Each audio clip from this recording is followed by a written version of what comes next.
Have you ever asked yourself what goes on in the mind of a killer before they commit murder?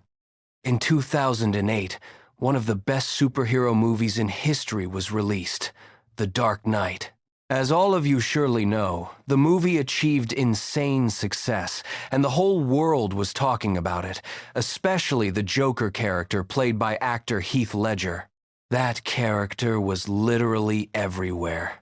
At that same time, there was a student at Westview High School named James Holmes. James was a very average student. He didn't have many friends and was a bit eccentric compared to other students, which always made him feel lonely. But that's normal. All of us went through times when we didn't have friends. Ultimately, he was just a normal young guy who loved playing lots of video games and adored movies. He always liked sitting alone in his room after coming home from school. Even though his family was always supportive and kind to him, James suffered from a condition present in most of his family members: hallucinations. Unfortunately, the illness took a completely different turn with James, as the condition escalated significantly and he started hearing strange voices. Because these voices bothered him so much, he decided to commit suicide to get rid of them. However, his parents saved him at the last minute and decided to send him to a psychiatrist. During that time, James heard a lot of talk about The Dark Knight, so he decided to go to the cinema to see if it was really as good as people said. He went and watched the movie.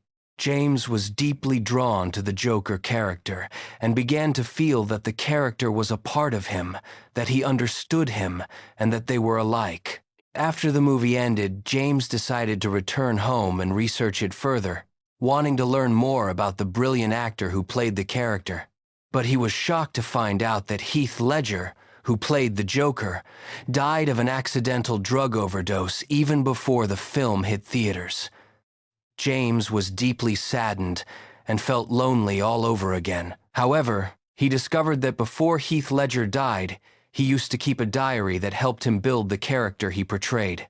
So James decided that he, too, would start writing his own. During this period, a girl named Gargi Datta got to know James, and they started dating. But while she viewed the relationship as just a regular high school romance, for James, it was much more than that. He fell deeply in love with her more than necessary, because it was the very first time in his life he had ever been in a relationship with a girl. Even though Gargi used to say James was smart and a great writer, she always felt there was a dark side to his life. Her suspicions proved right when one day James confessed to her that he desired to kill. Naturally, after hearing that, Gargi broke up with him immediately. Following this, James began changing for the worse and stopped seeing his psychiatrist. During the years between 2008 and 2012, James grew up, entered university, and started living in a small apartment nearby. At that time, he began writing entries in his diary asking questions like, what is the meaning of life? What is the meaning of death? And why did God command us not to kill, yet left us the freedom to do so?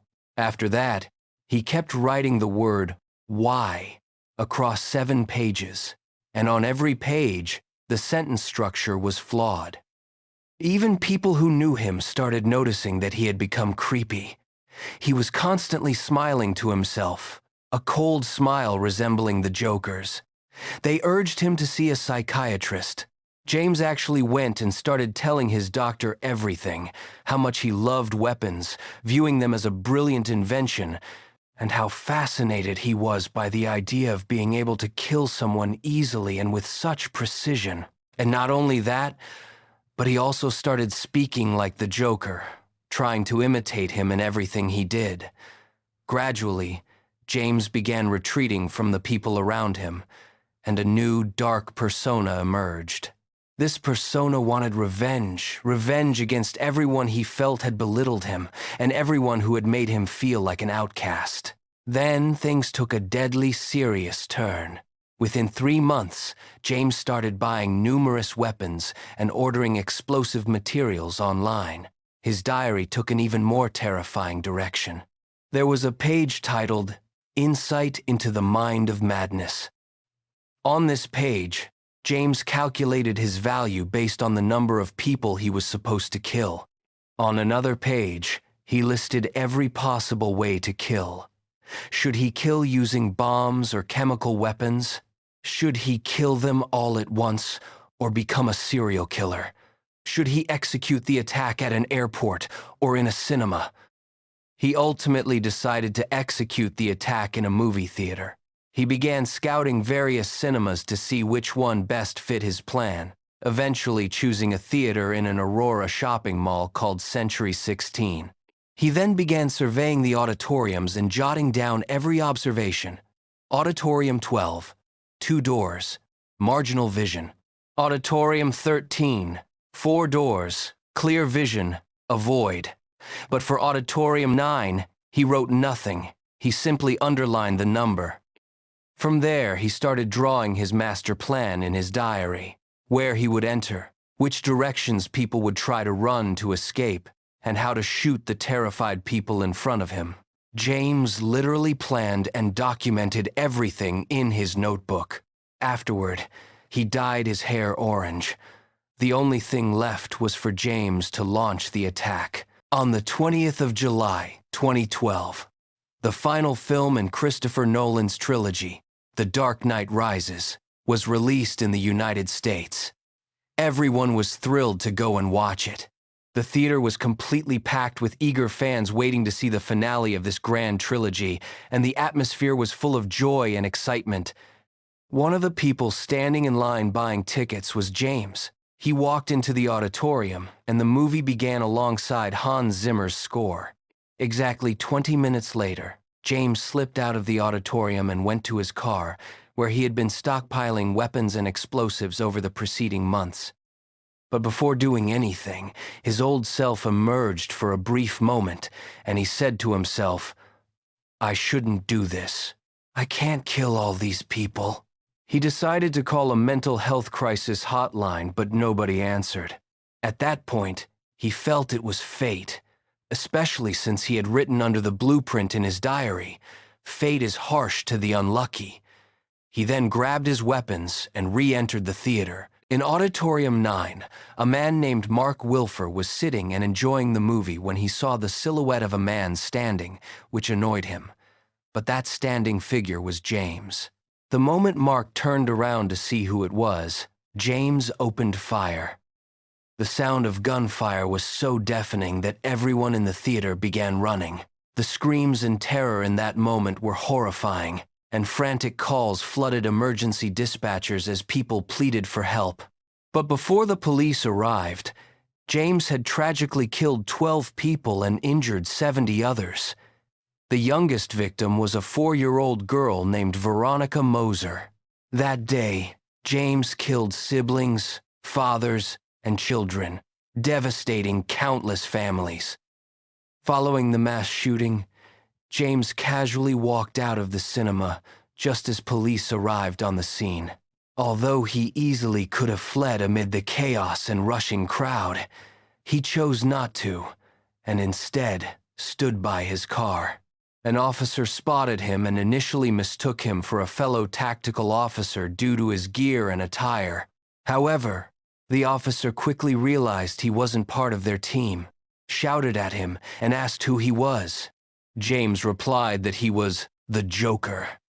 Strangely enough, James offered no resistance and surrendered peacefully. As soon as the police arrived, they broke his apartment window and sent in a bomb disposal robot to prevent injuries.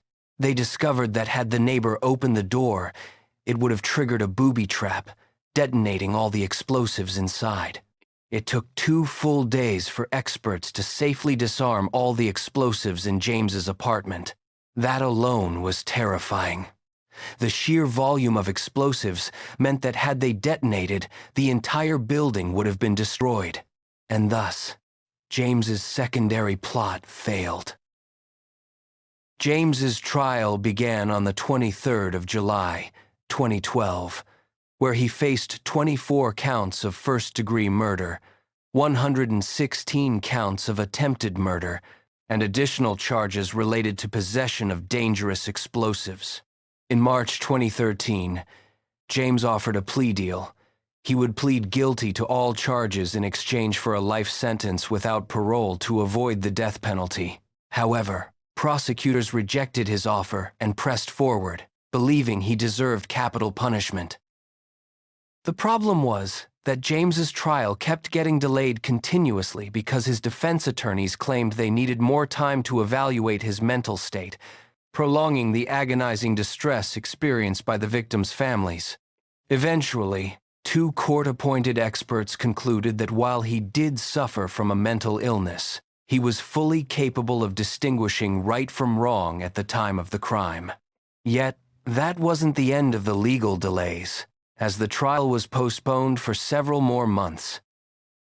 In January 2015, formal trial proceedings resumed, but defense lawyers sought yet another delay. This time, the judge refused, viewing the request as a waste of time. Finally, on the 16th of July 2015, after an 11-week trial, he was sentenced to 12 consecutive life sentences for the murder charges. Additionally, due to booby-trapping his apartment, James received an additional 3,318 years in prison, ensuring he would never step foot outside again. Regrettably, this trial became one of the longest in U.S. history, taking a massive amount of time just to reach a verdict, despite overwhelming evidence.